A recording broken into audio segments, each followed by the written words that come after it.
퇴근하고 집 앞에 주차 자리가 없습니다. 다시 골목을 돌고 또 돕니다. 겨울엔 아이방 벽에 곰팡이가 폈거든요. 지금 사는 집이 가족의 건강을 갉아먹고 있는 겁니다. 그런데 인천 숭이동의 자주식 주차 100%, 기역자형 평면 발코니까지 갖춘 소규모 신축이 들어왔거든요. 곰팡이 없는 깨끗한 공기, 별로 없는 벽, 퇴근 후 주차 전쟁 없는 자주식 주차. 이게 신축이 구축과 다른 이유거든요. 영상 끝까지 보시면 오늘 분석 데이터 파일 보내드립니다. 두 번째는 부평역 생활권 19층 198세대 전열 교환기 드레스룸 팬트리 풀옵션. 세 번째는 숭해 제물포 도원역 트리플 생활권 78세대 전세대 33평의 대형 테라스까지. 참고로 오늘 소개해드리는 세 곳은 오투오빌이 확인하는 인천 서남권. 신축 현장 중 일부만 엄선한 대표 비교입니다. 실제 상담에서는 이 영상에 나오지 않은 수도권 신축 현장까지 예상과 가족 구성에 맞춰 함께 비교해 드리거든요. 오늘은 익명의 사연이 하나 도착했습니다. 부천시 원미구에 사시는 38세 맞벌이 부부의 이야기인데요.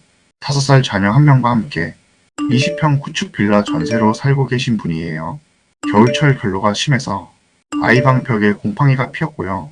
퇴근하면 주차 자리가 없어서 매일 골목을 돌다 지쳐서 집에 들어가신다고 해요. 아이가 커가면서 짐도 늘어나고 20평에서 한계를 느끼셨다고 했거든요. 그런데 더 힘드셨던 게 있었어요. 3억 초반으로 서울 외곽 구축 아파트를 갈 수는 있는데 너무 좁고 부천 인천 신축 빌라는 넓고 쾌적한데 나중에 팔리지 않으면 어쩌나 하는 걱정이 크다고 하셨거든요. 남들처럼 대단지 아파트에 살지 못하면 아이 교육이 뒤처지는 건지 매일 밤 그 고민으로 잠을 못 주무신다고 했어요. 하지만 오투오빌의 시선은 다릅니다. 5살 아이에게 필요한 건 대단지 아파트 브랜드가 아니라 별로 없는 깨끗한 공기와 안전한 주차 공간이거든요. 3억 초반 예산으로 확보할 수 있는 신축의 넓은 평면 구축 아파트가 결코 줄 수 없는 삶의 질입니다. 오늘 자산 방어와 실거주 만족 두 가지를 함께 잡아드리겠습니다. 인천 미추홀구 숭이동과 부평구 부평동입니다. 오늘 세 현장은 이 두 지역에 걸쳐 있어요. 숭이동은 수인 분당선 숭이역 생활권, 부평동은 1호선 부평역 대단지 생활권이거든요. 부천원 미구에서 7호선 이용하시는 분들이라면 이 두 지역이 오히려 출퇴근, 환승 부담을 줄이는 현실적인 대안이 될 수 있어요. 학군입니다. 첫 번째, 세 번째 현장은 숭이초등학교가 인접해 있어요. 두 번째 현장은 부흥초 부평중 부평고가 도보권이고요. 5세 아이가 있는 가정이라면 지금 당장보다 2, 3년 후 초등 입학 시점을 내다보고 학군을 먼저 체크하셔야 하거든요. 이 세 현장 모두 초등학교 도보권이라는 건 맞벌이 부부한테 아침 동선에서 직접 체감이 됩니다. 교통입니다. 실제로는 다릅니다. 부천원 미구에서 7호선으로 여의도 마곡을 가시던 분이라면 이 지역들이 어떻게 연결되는지 실제 출퇴근 동선을 바꿔서 생각해 보셔야 해요. 숭이역 수인 분당선은 구로 디지털 단지 방향 연결이 가능하고 부평역 1호선은 서울역 영등포 마곡 방향으로 직결되거든요. 특히 두 번째 현장 생활권인 부평역은 GTX 비예정 수혜권이에요. 생활 인프라입니다. 부평역 생활권은 부평시장, 대형마트, 백화점, 병원, 부평 지하상가까지 숭이동 일대도 재래시장, 식자재마트, 대형마트, 병원, 은행이 도보권이거든요. 솔직히 부천원 미구에서 이사 오셔도 생활 불편함이 전혀 없는 수준이에요. 풍수적으로 숭이동 일대는 인천 내양 방향의 해풍과 육지 바람이 교차하는 지점에 있어요. 풍수에서 바람길이라고 부르는데 실제로는 환기 효율과 결로 예방에 연결됩니다. 구축에서 겪으셨던 겨울철 결로와 곰팡이 문제, 환기 구조와 자재 선택이 이걸 구조적으로 막아주거든요. 잠깐 이 표부터 보겠습니다. 많은 분들이 집 내부만 보시는데요. 실제로는 입지가 먼저거든요.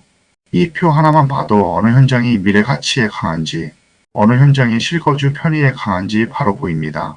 첫 번째 현장입니다. 숭이동 지상 5층 8세대 소규모 신축이에요. 주거용 오피스텔과 공동주택이 혼합 구성되어 있고요.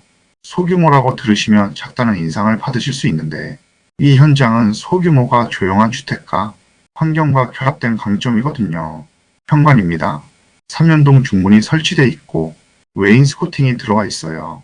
웨인스코팅이 현관부터 시작된다는 건 인테리어 완성도에 대한 시공사의 의지를 보여주는 거거든요. 5살 아이가 유치원에서 돌아올 때 현관 동선이 이 중문 하나로 정리되는 경험, 구축에서는 없는 감각이에요. 거실입니다. 여기서 중요한 게 있습니다. 이 현장은 기역자형 평면이에요. 일반 직사각형 평면과 기역자 평면의 차이가 뭐냐면 공간을 구획하는 방식이 달라서 4인 가족이 각자의 공간을 가질 때 동선이 겹치지 않거든요. 중간방과 작은방도 넉넉한 크기로 설계돼 있어서 아이방, 서재, 드레스룸으로 다양하게 쓸 수 있어요. 주방입니다. T자 구조의 3구 가스레인지, 도시가스가 연결돼 있어요. 시스템 에어컨이 거실에 기본 설치되고요. 도시가스 연결 신축이라는 게 왜 중요하냐면 인덕션으로만 요리하는 구조보다 요리 방식 선택의 폭이 넓거든요. 안방에 욕실이 연결돼 있고 샤워 부스가 설치돼 있어요. 자주식 주차 100%, 총 8대예요. 퇴근 후 주차 전쟁으로 매일 골목을 돌던 일상. 이 현장에서는 없어지거든요. 하지만 이 집에도 단점은 있습니다. 솔직히 이 부분은 짚어야 하거든요. 8세대 소규모 주거용 오피스텔 구성이 포함되어 있기 때문에 등기 유형에 따른 대출 조건을 계약 전에 반드시 확인하셔야 해요. 그리고 O2O 빌은 한 현장만 보여드리고 선택을 강요하는 방식이 아니에요. 실제 상담에서는 오늘 영상에 나오지 않은 비슷한 예상, 다른 등기 유형, 다른 생활권의 현장까지 함께 놓고 비교해드립니다. 두 번째 현장입니다. 부평동 지상 19층 198세대예요. 첫 번째 현장이 소규모 조용한 환경이 강점이었다면 이 현장은 규모 자체가 다릅니다. 198세대 대단지에 33평 포베이, 판상형 구조가 전 세대에 적용됐거든요. 거실입니다. 시스템 에어컨이 거실과 안방에 기본 설치됐고 전열 교환기와 각 방 개별 온도 조절기까지 들어가 있어요. 5살 아이가 겨울에도 창문 열지 않고 깨끗한 공기 속에서 지낼 수 있는 구조거든요. 결로와 곰팡이 걱정, 여기서는 구조적으로 없어집니다. 주방에 대형 아일랜드 식탁과 인덕션이 들어오고 팬트리까지 구성되어 있어요. 첫 번째 현장이 도시가스 가스레인지 중심이었다면 여기는 인덕션과 팬트리 조합으로 아일랜드 식탁은 아이와 함께 요리하거나 아침을 같이 먹을 때 가족 소통 공간으로 연결되거든요. 안방입니다. 드레스룸과 파우더룸이 연결돼 있어요. 비데까지 기본 설치됐고요. 베란다가 2개예요. 드레스룸, 파우더룸, 베란다 2개, 팬트리. 이게 다 들어오는 33평이라는 게 이 현장의 압도적인 차별점이에요. 5살 아이 짐, 부부 짐, 계절 짐까지 수납이 이 현장에서 처음으로 해결되거든요. 자주식 주차 100%에 전기차 충전 시설까지 있어요. 부평역, 부평시장역 더블 생활권이고 GTX B 예정 수혜권이거든요. 그런데 여기서 중요한 게 있습니다. 198세대 대단지 주거용 오피스텔은 등기 유형과 대출 조건이 일반 아파트와 다를 수 있어요. GTX-B도 확정이지 개통 전이라는 점, 계약 전 반드시 구분하셔야 합니다. 세 번째 현장입니다. 숭이동 지상 14층 78세대예요. 앞선 두 현장과 비교하면 규모가 그 중간쯤 되거든요. 전 세대가 33평 3룸으로 단일 구성이에요. 8세대 소규모도 198세대 대단지도 아닌 78세대라는 규모가 이 현장의 특징입니다. 이 현장의 가장 강력한 포인트부터 말씀드리겠습니다. 숭이역, 제물포역, 도원역, 3개 역이 모두 이 현장의 생활권 안에 들어와요. 트리플 역세권이거든요. 세 방향에서 선택할 수 있다는 건 맞벌이 부부 2분이 각자 가장 편한 노선을 골라 쓸 수 있다는 의미예요. 거실입니다. 넓은 창으로 채광이 뛰어나고 시스템 에어컨 2대가 기본 설치되어 있어요. 두 번째 현장의 포베이 판상형과 비교하면 이 현장은 14층 고층에서 오는 시야 개방감이 다르거든요. 층수가 올라갈수록 채광이 달라지고 심리적 개방감이 일상 스트레스, 회복에 직접 영향을 준다고 환경 심리학에서 보고 있어요. 주방입니다. 빌트인 설계가 적용돼 있어요. 그리고 이 현장의 차별점 중 하나가 개별 세탁실이에요. 세탁기와 건조기가 별도의 세탁실에 들어가는 구조거든요. 세 현장 중 개별 세탁실이 구성된 건 이 현장이 유일해요. 안방에 드레스룸이 구성돼 있어요. 그리고 일부 2층 세대는 대형 테라스가 있거든요.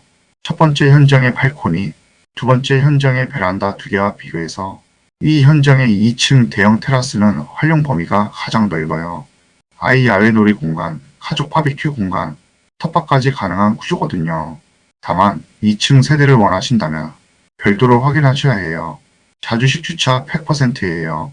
세 현장 모두 자주식 주차 100%라는 공통점이 있거든요. 하지만 세 번째 현장도 무조건 정답은 아닙니다. 전 세대 주거용 오피스텔이라서 등기 유형에 따른 대출 상품과 청약 자격 영향을 계약 전에 반드시 파악하셔야 해요. 물론 오늘 소개해드린 세 곳이 정답은 아닙니다. 영상에서는 대표 현장만 보여드리는 것이고 실제로는 매주 새로 확인되는 수도권 신축 현장들이 계속 있거든요. 가족 상황과 예산을 먼저 봐야 진짜 맞는 집이 나옵니다. 이 표는 잠깐 멈추고 꼭 저장해 두세요. 이제 가장 중요한 표입니다. 좋은 집을 찾는 표가 아니라 우리 가족에게 맞는 집을 찾는 표입니다. 댓글로 요청해 주시면 오늘 분석 데이터 파일 확인 후 보내드립니다. 첫 번째 현장은 소규모 조용한 환경 기역자 평면, 낮은 관리비가 강점이에요. 두 번째 현장은 198세대 대단지 포베이 판상형, 전열 교환기, 드레스룸, 팬트리, 베란다 2개가 풀세트로 들어오는 구조고요. 세 번째 현장은 트리플 역세권 개별 세탁실, 대형 테라스 2층 세대 선택이 핵심입니다. 이 세 현장이 왜 다른지 이제 보이시죠? 그리고 이 표입니다. 맞벌이 부부, 어린 자녀, 부모님 합가, 신혼부부, 미래 가치 우선, 균형형 실거주까지 가족 상황마다 추천이 달라지거든요. 여기서 오투오빌의 핵심 철학이 나옵니다. 좋은 집은 모든 사람에게 좋은 집이 아닙니다. 중요한 건 가장 좋은 집이 아니라 우리 가족에게 맞는 집입니다. 정리해드리겠습니다. 첫 번째 현장은 기역자형 특화 평면 낮은 관리비 조용한 주택가로 소규모 조용한 환경을 원하는 균형형 실거주에 가깝습니다. 두 번째 현장은 198세대 대단지 포베이 판상형, 전열 교환기 아이 건강 공기질과 CTX 비수혜권으로 미래 가치와 실거주를 함께 원하는 가정에 어울려요. 세 번째 현장은 트리플 역세권, 개별 세탁실 대형 테라스로 출퇴근 유연성과 생활 편의를 함께 원하는 가정에 더 어울립니다. 오투오빌은 집을 추천하는 것이 아닙니다. 가족의 생활 방식을 검증합니다. 세 번째 현장이 제일 좋다, 두 번째가 제일 낫다, 그런 말 드리지 않아요. 우리 가족에게 맞는 집을 찾는 것. 오늘 세 현장의 데이터를 통해 여러분이 직접 그 판단을 하실 수 있도록 준비해드렸습니다. 집은 결국 가족의 시간을 사는 선택입니다. 여러분이라면 첫 번째, 두 번째, 세 번째 현장 중 어떤 곳을 선택하시겠습니까? 댓글에 남겨주세요. 오늘 영상에 나온 세 곳 외에도 수도권 전역에서 비교 가능한 신축 현장들이 있습니다. 지역, 예산, 가족 수만 알려주시면 영상에 나오지 않은 현장까지 함께 놓고 현실적인 선택지를 정리해 드리겠습니다. 댓글 남기고 요청해 주시면 파일도 보내드립니다. 영상 끝까지 시청해 주셔서 감사합니다. 다음 해에도 내 집 찾기 프로젝트는 계속됩니다. 감사합니다.